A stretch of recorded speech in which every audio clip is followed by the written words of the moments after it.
Hi friends, కాలిన గాయాలకు తంగేడాకు, తంగేడు పూత ఇలా తెచ్చుకొని ఇలా పెంకు మీద వేంపుకొని కొంచెం పచ్చివాసన మొత్తం పోయి ఒట్టిగా అయ్యేదాకా వేంపుకోవాలి.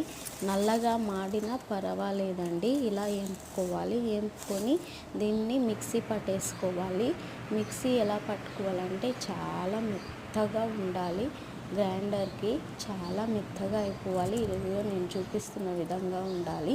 ఈ పౌడర్ని మనం ఇప్పుడు కోకోనట్ ఆయిల్ కానీ కొబ్బరి నూనెలో మనం కలుపుకొని, లేదంటే మంచి నూనె ఉంటే మంచి నూనెలో కూడా కలుపుకోవచ్చు. మనం వంటలకు వాడే నూనెలో కలుపుకొని ఇలా అప్లై చేసుకోవాలండి. కాలిన గాయాలకు మంచిగా చూసుకొని అప్లై చేసుకున్నట్లయితే కాలిన గాయాలు త్వరగా తగ్గిపోతాయి. మంట ఏమన్నా ఉంటే కూడా, మంట ఎక్కువగా వేస్తున్న వారైతే మంట కొంచెం తగ్గిపోతుంది.